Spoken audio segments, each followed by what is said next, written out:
I received a DM that was so astonishingly stupid, so deeply special. And honestly, I get questions about this every day, such invasive, offensive questions, almost always from men. But I also from women get like, who's your surgeon? Like, who did those?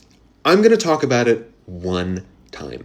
I'm not going to talk about it again. I shouldn't have to talk about it. But I want to shut y'all up because I'm sick of being your Wikipedia. I shouldn't have to educate you. You have Google. Like, I'm going to be very direct with you. I'm very kind as a person, but like, my God, you have got to stop asking me invasive questions about my body every day. And this DM request really sparked this video, this rage that I'm feeling, because I'm like, you have got to be kidding. Are you kidding me? You cannot possibly think this. So I received this message request.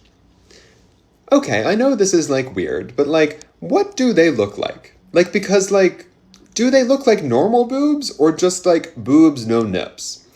That's insane to me for a number of reasons. I don't know why this is the first thing I'm going to bring up, but do you think men don't have nipples? Everybody has nipples. Like, why is that? What do you mean boobs? You think I'm just a smooth like a Barbie doll up there? What are you talking about? But like also, I get, much more respectfully than this, I get so many women saying, "Oh my God, who was your surgeon? Like who did them?" I'm going to tell you this one time. I have had one surgery so far in my life, and that was to have my wisdom teeth removed. That is why I am, and if you're taking notes, jot this down because this is true and important, God's dumbest bitch.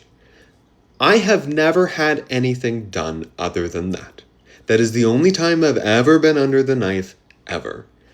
Here's the thing, and I feel like people don't understand this. I've dated people who don't understand this, who go into a relationship with me not knowing this about trans women.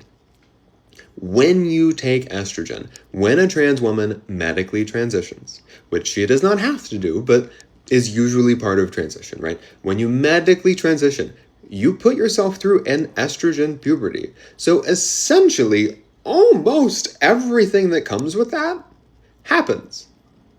And I'm going to let you do the math on that. I'm not going to talk about my body any more than that. And it really sickens me that people feel like they are owed an explanation from me about my body. Invasive questions that you would never ask anyone else. And the reason, and this is such a deeper conversation than we could possibly have here on TikTok, but the reason I think why people reach out to trans women on the internet in very dehumanizing ways is because I think to a lot of people, I live a lifestyle that seems to a certain group of people like it is taboo.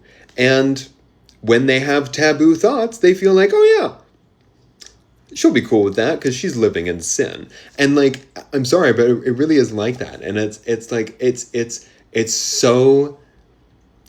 demoralizing. It's dehumanizing. I feel terrible about it. Every time I get one of these questions, and usually the men are the ones who leave the disrespectful ones, which is insane because I'm not even into men. I want nothing to do with you. I need you to stay out of my DMs. I have a lesbian flag at the top of my bio. It is the only thing in my bio.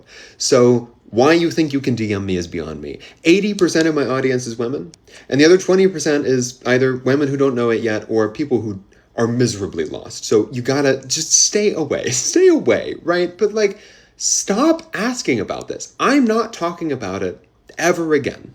Okay, I'm never talking about it again. This is your one time I'm ever going to address it. Stop asking me about my body.